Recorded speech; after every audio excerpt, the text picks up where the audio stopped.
So a couple of weeks ago, or 2-3 weeks ago, I produced a lighting system that I wanted to use across different render engines inside of MODO.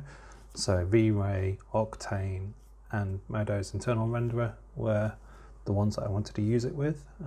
Because of my day-to-day job, I have to do product shots. Octane may not cut it one day, V-Ray might not cut it, and MODO might not cut it. So I want to create a system where the light setup will be consistent across render engines. And with the other light kits out there, I've not found one that suits my needs. So anyway, I'm just going to start, and this is work in progress, by the way. So there are errors, and there's probably smarter ways of doing things. So I'm going to double click Pix Light. Oh, F8, F6. Right, press loop on there. So now this is Octane render on the left and MODO's renderer here. So I'm just going to leave this light set up like this, and I'm just going to navigate to my light strip. So I've added rudimentary controls here. I'm just going to pin that. Let's take this down to 0.1 and see the effect we're having. I'm just going to change my length. Put it up to 1 watt energy. Light bend, so I can bend the light. And let's just move it in a bit. So I'm going to move it quite close to the object. And we'll go for a bit more backlit. Okay. Yeah, something like that. Okay.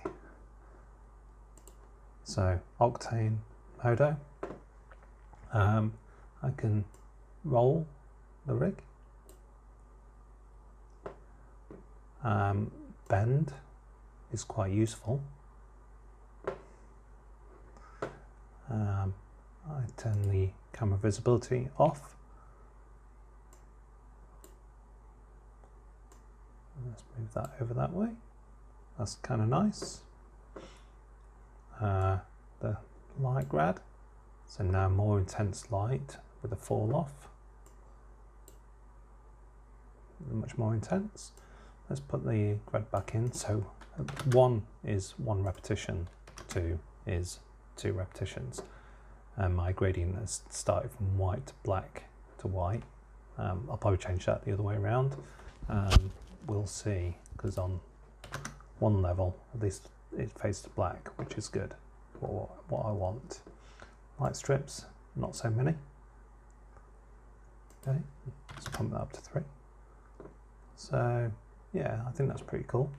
Let's put 12 light strips in. And now the bend, so I can sort of encompass the thing. And let's just bring it down a bit so I don't want any intersections. Something like that. Camera visibility. Oh yeah, I don't want that. That's fine. Anyway, I'm going to turn that back on for now. So that's stripped, and we can really, go to town with this. I'm not sure about the mapping. Something I've got to explore. In MODO it looks fine. Octane's not quite right. Anyway, let's get rid of stripped. And let's have umbrella. So umbrella, light length. So as you saw with stripped,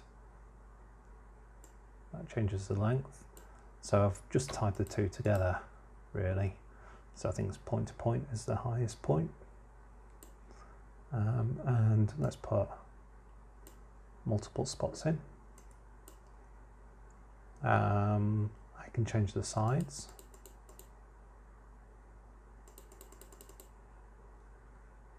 So I think more detail comes in more sides. There's definitely a change. Let's turn that off. And yeah, that's where I'm at the moment. I did have light bend working at one stage on this, but I must have busted it for some reason, and I don't know what, but yeah, I thought it's about time I had something where I can use it across multiple render engines. I mean, it's not bang on, but it's not bad. With a few little refinements, if you have to use MODO's engine instead of Octane, then at least you have the option, and not having to worry about a different environment setup. Now, the only other problem I have at the moment with this is I can't have multiple instances. So I will show you. If I put one in, it's there, but let's move that across. I may have to refresh Octane. Yeah, there we are. Oops, 96F8. So it does kind of work. Let's move it that way. Oh, autofocus is picked up on the light. Okay, but as you notice, when I go to this locator, let's run that up to 8, so really bright. But what's happening is this reference of 2 is using this locators. So if I put that down to 0, it doesn't have an effect. 0.1, no effect. But if I put that to 0.1, then it is. I think certain things work. Yeah, I can put it into stripped, but again, the main light source is derived from that. So I need to do some bug hunting, and you can see my light grad is affecting both. But yeah, I'm relatively happy and feel quite chuffed that I've got it working across multiple render engines. So I am going to push a bit more with it. And I think I will release a version 1. It'll be very cheap, like £2 or something. But yeah, I think it's got legs. Cheers.